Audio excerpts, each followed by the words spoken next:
आणि या मैदानातला semi final 4 सुटला आणि 4 मध्ये लढत चालू आहे. नसीब की बात है. कोण होणार फायनलला पात्र.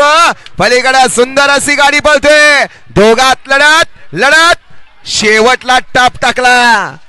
लांब लचक उसाचं कांड. 86-032. हा माग कापगुप निघाला.